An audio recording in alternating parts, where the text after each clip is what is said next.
Good morning. We're at Crown Canyon Lot 1, and we want to give you an update on our progress.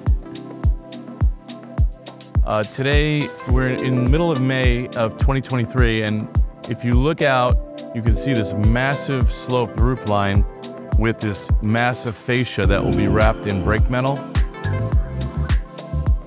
Looking up, you can see we've installed the exposed I-beams, and in between the I-beams will be all walnut, tongue and groove.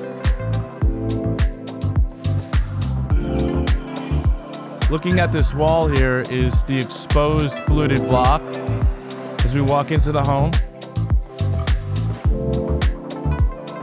So this is the great room, and all of this exposed block, exposed I-beams, large kitchen. And if you flip around, one thing that's very apparent on this home is all of the glass. So massive glass panel walls. And let's just go into the back of the house. We can show you how the home is literally carved into the mountainside. So we'll continue to give you updates. Hopefully this house will be completed by early February of 2024. Thank you.